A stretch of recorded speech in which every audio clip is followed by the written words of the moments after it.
pe tatou masini au ina tatou por kalame ia e lau toi whaalea le vaenga tatou toi whaawau tala le tau ona o le kuata te le fitu o le tatou por kalame masani fo ile o le whaamalostino le ola ia la koe kopea kuka kukala le tau ia so e lo le mal tatou whaamalostino le ola o le tala le tau toi whaafonga mai tatou tala le tau ia mo vaenga sa mo whaamawina le official tau le afal lima le tau nei asu whaal nei o yuni lua o wingal tau au sa vile fe lolo malo se mta polu anga il vai to lau o lo ofiti ai pesa moa ma le afia ile atunu ia o matimu ni so taimi o le vainga mo polu e ofiti se vainga le langi au manai timo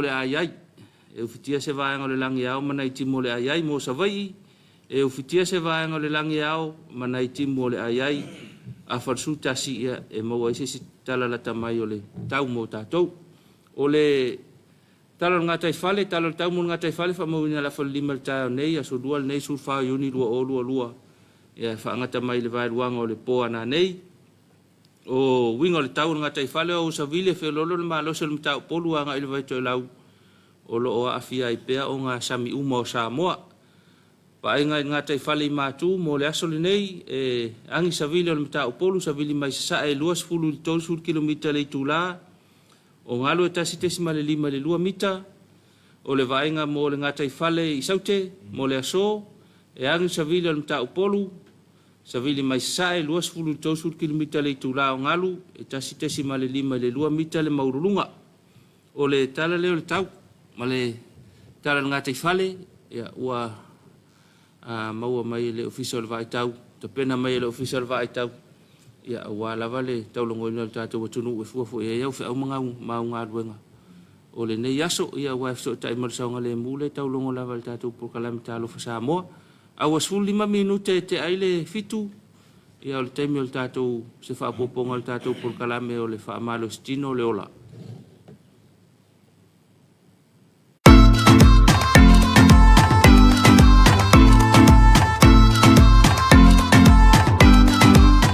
lewa umaya elo lo mangava maukafa au lima very important lima yang lima ya kawanga tona pole maso o ile it's like a few spots kauma ya kokolo kingo supply lo kingo solala kau lela kon fola ka ko sekila o rumalo lim fakadianga la fa pele white so alula ya as lo todo fa lima ya como idolo como rama 10 seconds or 20 seconds fufu ai oi ya lela la ru kuo lima ya harfa pe as dua todo fa lima ya como man foi peksa vali ya fa malostino oleolo o me ai palengi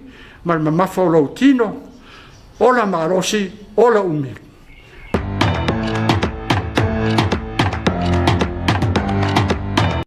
ya o le tatou whapoponga na le tatou por kalame o le whaamalostino le ola ya o le whaamalostino fulna mo tatou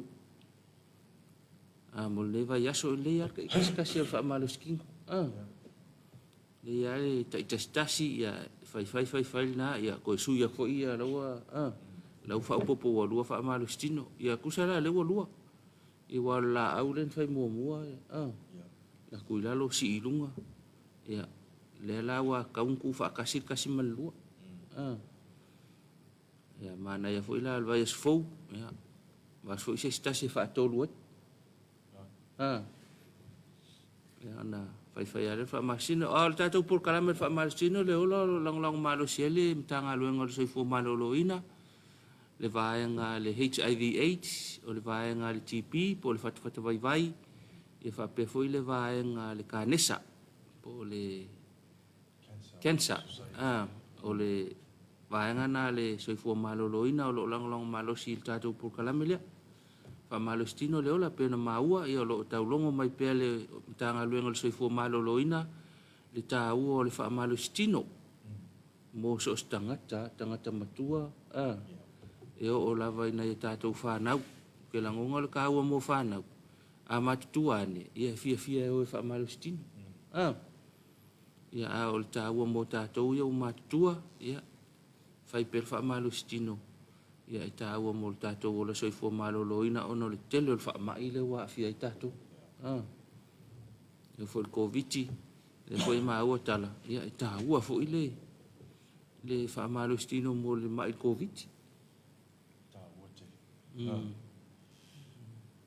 Awala wane misi se whamaro stino le asu. Tau rōrua. Ia whata se ma le tau mawhai mea i pālen. Tau mawhai mea i pālen. Ia mua lawa le whamaro stino. Ia nā ngai mai rorea tau mawhai mea i pālen. Mua hon maro lo ina leo le tino. Mana ia o le e o lua mea ngai lua. Mai mau a kolau whamaro skingo a sau ele o le leila tau sam. Ya mana ia e ke langa ka e afu e manga mi fo le ong sa i mal level fa ku ni mele. Yo. Wala nga le mele o tau sami. Le anga me fa ang sala ka ka su yo. Po le alfa i mai o le fa le challenge an mak fa fa ngalu. So nga la ko fa poi ponga la fa ia vai le alu le ai.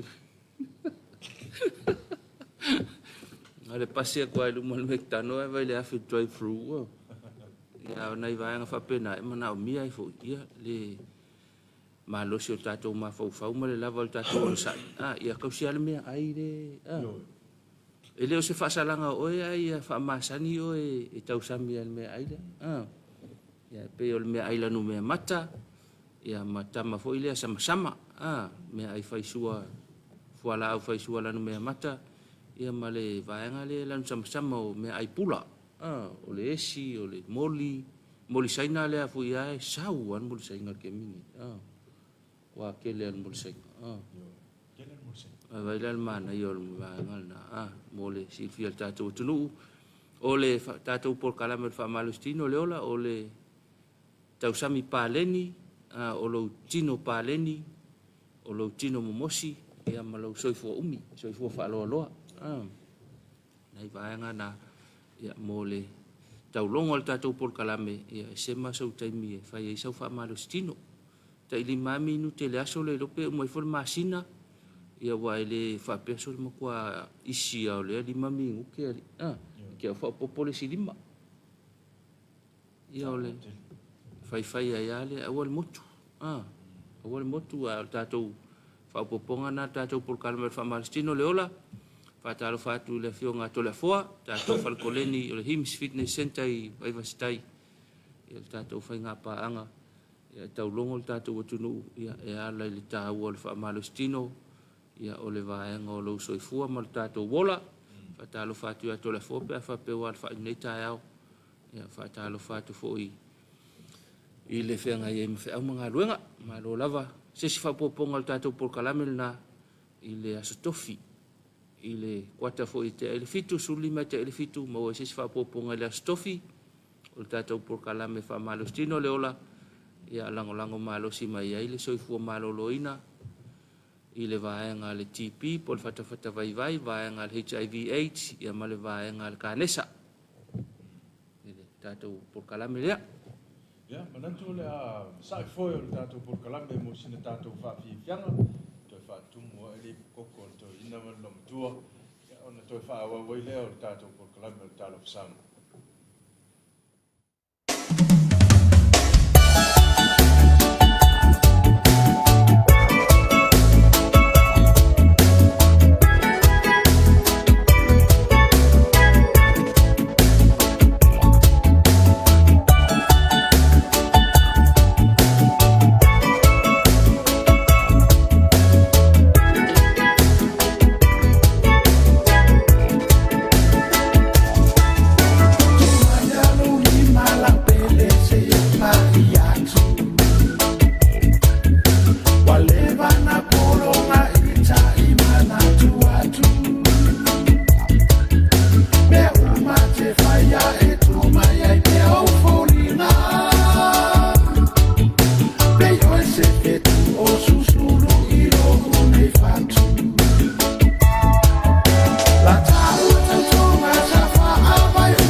tali mal tatou por kalame sina fa fianga wa fo le fa no fo malu la fa mal le ta fo le tau fa eloina tam fa na wala tulu la ulo fo le ta le musika ya tatou vai fo le fa longa ina lo no su tau sanga i New Zealand ya ukilandi le fo sa fa fia ima ma pese ia le afionga ia misiru kisua tulo ona suafa ia pe ia le suafa na la ulo ai ia le foi tama di ola tunu il tato tunu ia le fa fianga ia le pesenga ma fatunga ia pe foi ona ia il nei tai au ka no fatai i kamai tama fana ese le vainga nafi le lawina le awal ol peleki New Zealand ele ngata wa faonga le fale Samoa i New Zealand faonga fa fianga Samoa fa toltali ele pokalame ia mate unga siapo me fa pena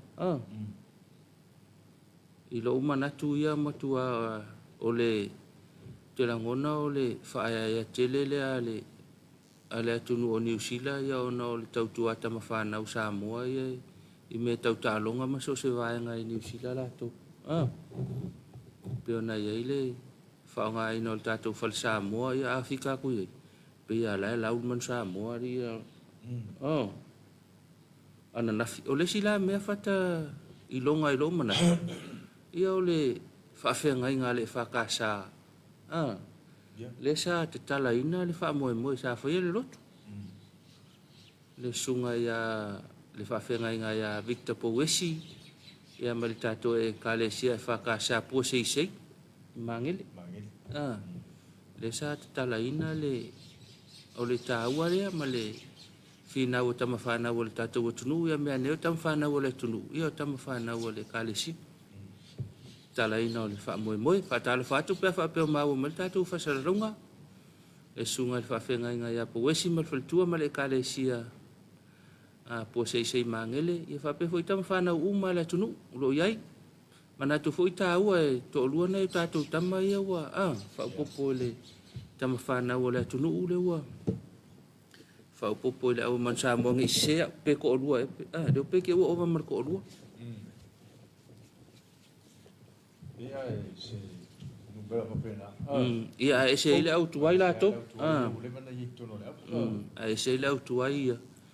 Ia a ole nai tama whanau o seo tātou o tunu u le. Ia le ka alo mangai whaino le whaila skonga ngi. Langa ta ua na o le lua i o blacks le o lua fe o lua. Mo le tamusanga foi le tolu ta longa ma ayala. Au mo mo la le ua pikina. Ia te le ta longa ia mo mo mai. Ia wai mo foi e to su ia foi pa fa pe ai. Ia ni si e o la e tu mau pe le ma lo si ma le fatino no ta longa. Ia e foi ni si ko ave se mai pa fa ile o mau volunga tu langa fatino no ta longa. Ya alfa nga solongan na alfa mo lo pleki ya mo le nga ya tuli po lo langi to song fo. Le nga to ta longa ya la amta nei ya fa solo to ya o fa ngo to sanga i tua. Le fa pe o ai fa fo. Ma ta pe na fo mo to song fo. Ba na ya te loa fata ole o taimi e la we o le o peleki to sanga uma. O taimi ai la ngona i u le o fo i te le o to sanga. E langona i u leo tangata fo ia tama mai tusi nga whaala ka pi. O na e whai mai lato. O i tonu ai ma waile awa no New Zealand fo ile le whaapili e ngai ka mai ki Pasifika. Ele na o Samoa. Nga o ngā lau ai ko kongo le lisio le au le. Ia la kulos ka mai ki ngat ko lengi a ele mo stalong. Ai o la e tau fia mai e ma le alu e ta alu lo na tunu. Tu sao o vai kemi whaapenga i e lau ai au nga. Ya se lui tau foi mo la tau lo ta. Ya ma fa le ma fa le fa unga fa. Wai le levoleta lo black set tu sa ma levoleta lo man sa mo. Usale. Ya. Tu sale le no ma wai foi kon kala te tu e alu e tu fa na tele le. Ta lo pe mai en ta lo tele foi na. Sa ole tu sale. Ku sa pa wala se senga fatau. Pa wale se senga tu angale se senga le fam kala le uso ya apel. Ya. Apel le fam kala le se senga le fam ya apel. O le pasi George Creek ne es fulu afe. Le pasi la afa man sa mo e lo se la. Ngal pa wanga le se senga. Pa wanga al levo ya kusa. Pa wanga le se senga o le pasi le afa New Zealand man pasi Australia es fulu afe. Al pasir ka ko afai se la ka la pe se la di mesfu e ai ole wotala no ai vai nga ia boli mau se tangata tusi ta lo ngai fiti ole mele ala ina le leile au fiti ile taito fitu ona ele ai ma se se ola to